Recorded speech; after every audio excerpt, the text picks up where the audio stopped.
Assalamualaikum warahmatullahi wabarakatuh. Selamat pagi anak-anak. Bagaimana kabarnya hari ini? Mudah-mudahan selalu dalam keadaan sehat walafiat. Amin. Dan materi kita kali ini adalah IPA. Mari kita kemon. Tema 5, kelas 5, subtema 1, IPA, KD 3.5, menganalisis hubungan antar komponen ekosistem dan jaring-jaring makanan di lingkungan sekitar. Yang pertama kita akan mempelajari tentang ekosistem. Apa itu ekosistem? Ekosistem adalah hubungan timbal balik antara makhluk hidup dan benda-benda tak hidup pada sebuah lingkungan. Atau interaksi antar makhluk hidup atau yang disebut dengan biotik dengan faktor fisik lingkungannya yang disebut dengan abiotik. Jadi biotik itu adalah semua makhluk hidup yang ada di sekitarnya, sedangkan abiotik adalah selain makhluk hidup gitu ya anak-anak. Komponen ekosistem itu terbagi menjadi dua, yaitu biotik dan abiotik seperti yang tadi Teacher jelaskan.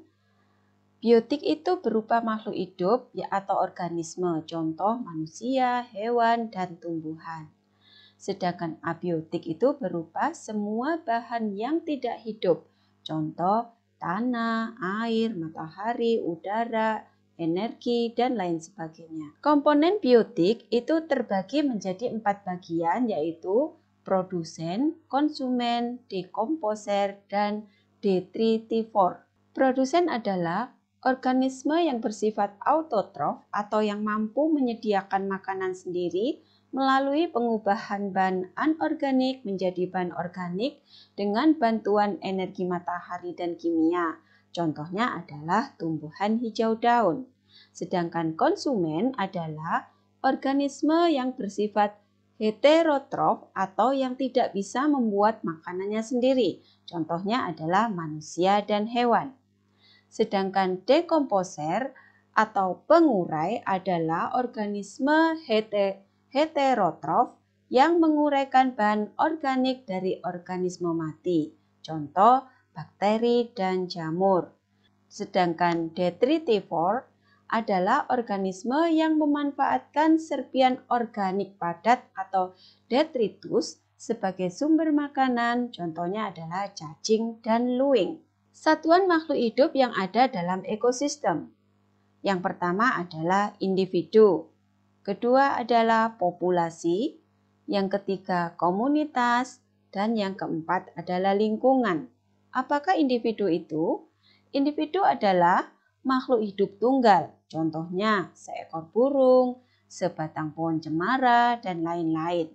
Lalu populasi adalah kumpulan individu sejenis yang menempati suatu daerah tertentu, contoh populasi banteng di padang rumput.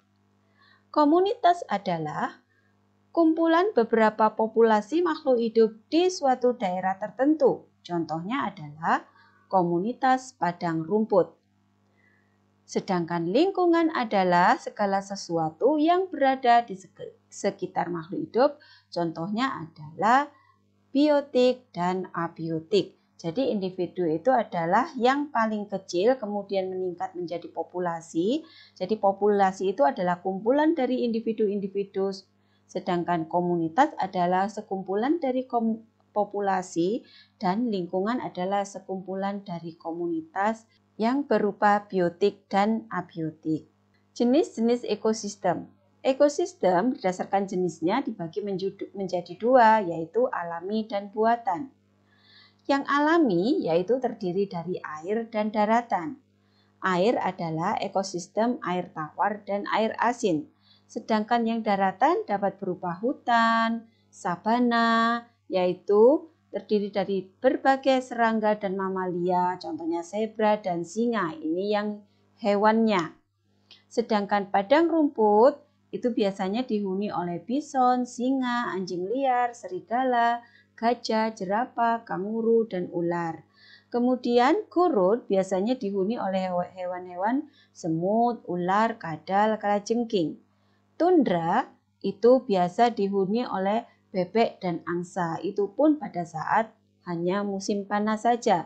Sedangkan taiga itu biasanya hutan dengan satu jenis tumbuhan dan biasanya dihuni oleh hewan beruang dan ajak. Lalu apa sih sabana itu? Sabana adalah padang rumput yang dipenuhi oleh semak atau perdu dan diselingi oleh beberapa jenis pohon yang tumbuh menyebar seperti palem dan akasia. Nah, apa bedanya sabana dan padang rumput? Biasanya padang rumput itu terdiri dari dataran yang sangat luas yang dipenuhi oleh rumput-rumput saja. Kemudian tundra. Tundra itu apa? Tundra adalah suatu bioma tempat terhambatnya pertumbuhan pohon dengan rendahnya suhu lingkungan sekitar. Jadi biasanya di tundra itu pohon-pohon tidak sulit untuk tumbuh karena tanahnya mengalami pembekuan sehingga akar-akar pohon tidak bisa tumbuh atau sulit tumbuh. Nah, biasanya tundra itu hanya ditumbuhi oleh lumut. Taiga adalah hutan yang tersusun atas satu spesies seperti konifer atau dan pinus dan sejenisnya. Jadi hanya satu tumbuhan saja gitu ya anak-anak. Yang ekosistem buatan ini contohnya adalah ekosistem sawah, ekosistem kolam, kebun, bendungan, dan lain-lain. Sekarang kita menginjak ke penggolongan hewan berdasarkan jenis makanannya. Penggolongan hewan berdasarkan jenis makanannya terbagi menjadi 3, yaitu herbivor, karnivor, dan omnivor. Dalam karnivor ini ada pula insektivor, itu masuk ke dalam karnivor ya anak. Herbivor ciri-cirinya adalah yang pertama memiliki gigi geraham yang kuat karena herbivor ini mengunyah, jadi memanfaatkan gigi geraham. Yang kedua, memiliki gigi seri untuk mencabut dan memotong daun.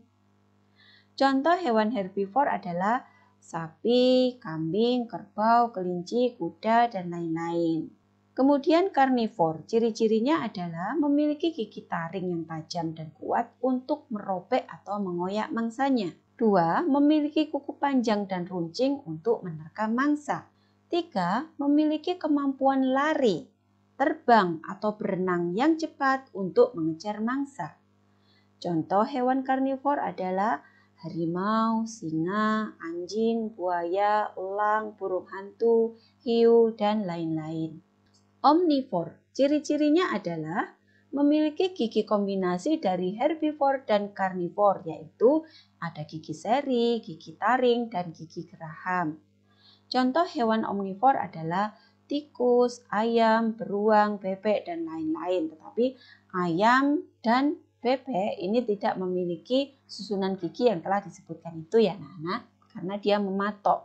Sekarang kita menginjak ke daur hidup hewan. Nah, daur hidup hewan itu terbagi menjadi 2, yaitu yang mengalami metamorfosis dan yang tidak mengalami metamorfosis. Yang mengalami metamorfosis dibagi lagi menjadi 2, yaitu metamorfosis sempurna dan metamorfosis tidak sempurna. Kita awali dari metamorfosis sempurna. Metamorfosis sempurna adalah perkembangbiakan hewan yang mengalami perubahan bentuk yang sangat berbeda pada setiap tahapannya, sehingga bentuk hewan yang baru lahir sangat berbeda dengan bentuk hewan yang dewasa atau imago. Ciri-ciri metamorfosis sempurna adalah yang pertama, memiliki perbedaan bentuk yang sangat berbeda antara fase larva dan fase imago. Fase larva ini adalah fase ketika baru menetas dari telur dan fase imago adalah dewasa. Yang kedua, pasti melalui fase larva dan pupa atau kepompong. Pupa itu sama dengan kepompong ya anak-anak. Contohnya adalah hewan yang mengalami metamorfosis sempurna, kupu-kupu, katak, nyamuk, lalat. Ini adalah gambar daur hidup kupu-kupu yang melalui metamorfosis sempurna, yaitu diawali dari telur, berubah menjadi larva atau ulat, kemudian berubah menjadi pupa atau kepompong, setelah itu berubah menjadi kupu-kupu dewasa atau imago. Selanjutnya adalah metamorfosis sempurna nyamuk, daur hidup nyamuk. Diawali dari telur, kemudian menjadi larva, kemudian menjadi pupa, kemudian menjadi imago atau nyamuk dewasa. Selanjutnya adalah metamorfosis sempurna katak, daur hidup katak. Dari telur menjadi kecebong tanpa kaki, kemudian menjadi kecebong berkaki. Jadi ini adalah tahap dari kecebong ya anak-anak. Kemudian menjadi katak berekor, selanjutnya menjadi imago atau katak dewasa. Metamorfosis sempurna lalat berasal dari telur, kemudian menetas menjadi larva, kemudian berubah menjadi kepompong atau pupa, dan selanjutnya menjadi lalat dewasa atau imago. Kemudian kita lanjutkan ke metamorfosis tidak sempurna. Apa itu metamorfosis tidak sempurna? Yaitu perkembangbiakan hewan yang mengalami perubahan bentuk yang tidak terlalu berbeda pada setiap tahapannya.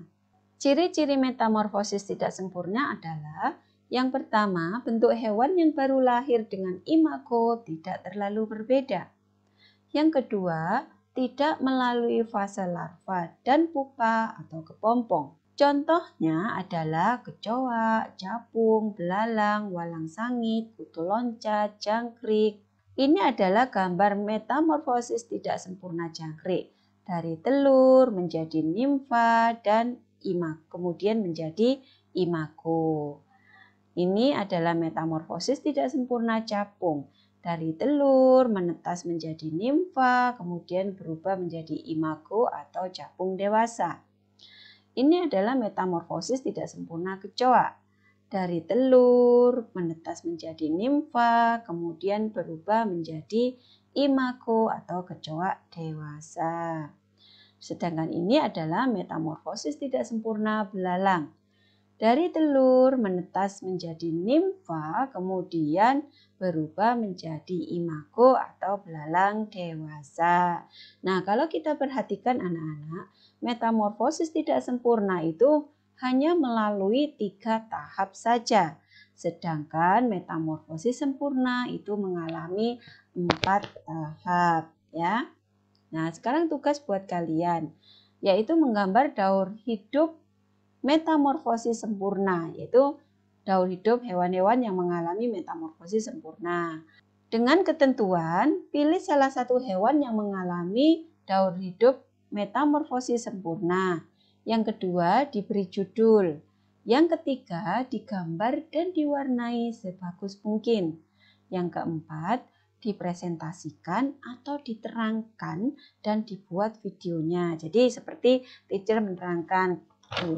Ini adalah metamorfosis sempurna kupu-kupu. Kupu-kupu dimulai dari telur, kemudian telur menetas menjadi, seperti itu dan seterusnya ya anak-anak. Nah, kemudian videonya dikirimkan ke Teacher Dika.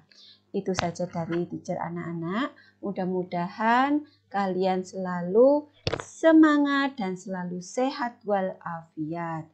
Wassalamualaikum warahmatullahi wabarakatuh.